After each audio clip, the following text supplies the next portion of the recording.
Now, what you're going to see here is why the hierarchy of power in the DC universe is about to change. حتى دوين جونسون راح هو كمان. سلام عليكم. طبعا أخبار عالم دي سي الفترة اللي فاتت بقت كتيرة قوي وكلها بتتكلم عن الريكاست والعالم الجديد بتاع جيمس جان، فخلينا نشوف مع بعض ايه الجديد. بس قبل ما نبدأ ياريت لو انت حابب محتوى القناة وعايز تشوف فيديوهات أكتر تنزل تشترك وتفعل جرس التنبيهات عشان يوصلك كل جديدنا، ومتنساش طبعا اللايك الجميل عشان ده فعلا بيساعد. معاكم محمد وليد، ويلا بينا نشوف مع بعض آخر أخبار عالم دي سي.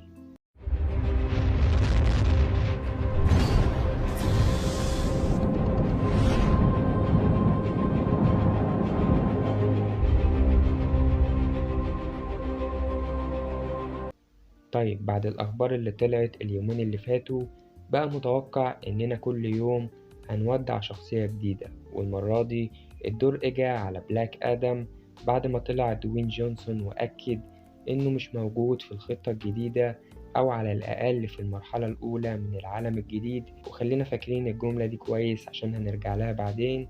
وإنه مبسوط إنه أخيرا بعد 15 سنة عمل الفيلم بتاعه، وشكرا لحد كده.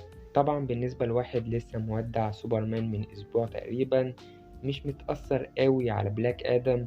أصلا الموضوع كان متوقع، لأن بعد عودة، وأنا هنا بحرق فيلم بلاك آدم، بعد عودة سوبرمان في المشهد الأخير ده طبعا أكيد كان بيمهد لحدث كبير بيجمع ما بين سوبرمان وبلاك آدم في فيلم واحد. فطبعا بعد إلغاء عودة سوبرمان بقى متوقع إن بلاك آدم هيحصله على طول. وطبعا غير كده إيرادات الفيلم الضعيفة دي هتخلي الاستوديو صعب إن هو يمسك في الشخصية قوي في الأعمال اللي جاية. وطبعا خلينا نرجع للجملة اللي قلتلكوا عليها في البداية، وهي إن بلاك آدم مش هيكون جزء من الخطة الجديدة في المرحلة الأولى، وده نفس الكلام اللي سمعناه عن سوبرمان تقريبا. فطبعا بالنسبة للموضوع ده طلعت نظريات بالنسبة للأكوان المتعددة، وإن عالم جيمس جان هيكون في أرض مختلفة، وبعد ما نقدم العالم ده هيحصل حدث كبير زي الكرايسيس كده اللي بتحصل في الكوميكس، واللي احنا هنشوف فيها كل الأكوان المتعددة وكل الشخصيات من كل العوالم في مشهد واحد. وطبعا النظرية دي مش صح. الفكرة بس إن جيمس جان لما بيجتمع مع الممثلين عشان يأكد لهم إن مش هيكون لهم دور في الخطة بتاعته، يقول لهم إن ممكن يكون ليهم دور قدام، حاجة كده زي سيب رقم تليفونك وهنبقى نرن عليك. وطبعا بعد سوبرمان وبلاك آدم يا ترى شازام هيمشي هو كمان؟ المفروض إن العالم الجديد ده ملوش أي علاقة بأي حدث قديم في عالم دي سي، ولكن لحد دلوقتي جيمس جان ما أكدش على الريكاست ده بشكل كامل. يعني ممكن شازام عشان هينزل له فيلم قريب وهو شازام فيوري اوف ذا كينجز فهم مش عايزين يمشوه دلوقتي. طب بالنسبة للشخصيات التانية زي وندر وومن، في واحد من الفانز سأل إذا كانت ماشية ولا لأ، وإجابة جيمس جان أي نعم ما كانتش واضحة، ولكنه أنفى إن هم هيمشوا جال جادوت. وفي كلام أصلا إن هم كانوا عايزين المخرجة بتاعة الجزء التاني تعيد كتابة الجزء التالت مش أكتر، وإن هما ما ألغوش الفيلم، هما بس هيعيدوا كتابته. طب يعني أنت في الوقت اللي أنت مشيت فيه سوبرمان هنري كيفيل بعد ما لغيت فيلم مان اوف ستيل 2، المفروض إن بعد إلغاء فيلم وندر وومن الجزء التالت نسمع إن جال جادوت هي كمان مشت وهنبقى ارتحنا منها. ولكن لحد دلوقتي هي مكملة عادي زي ما تكون كده ماسكة زل على الاستوديو. وده اللي مخليني مش عايز ادعم جيمس جان، لان المفروض ان انت بتعمل ريكاست وقلبك جامد قوي ومشيت سوبرمان هنري كيفيل اول واحد، وفي ناس تانية لسه مكملة زي الكاست القديم بتاع ذا سوسايد سكواد ومسلسل بيس ميكر اللي جيمس جان عملهم اصلا. وغير كده واحدة كمان زي وندر وومن لسه موجودة. يبقى العالم الجديد بتاعك ده مفيش فيه ريكاست ولا حاجة، ده مجرد عكة حرفيا، وانت كده بتجامل مش بتعمل عالم جديد. عشان بس الناس اللي بتقولك ان جيمس جان بيبني عالم من الصفر بعيدا عن المشاكل بتاعة العالم القديم، اظن اللي بيحصل دلوقتي بيثبت ان جيمس جان مش عايز يبدأ عالم جديد على نظافة زي ما الناس دي كانت بتقول.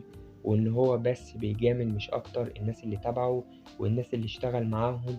فيعني أنا مش شايف أي سبب يخليك تمشي هنري كيفيل طالما أنت لسه سايب وندر وومن.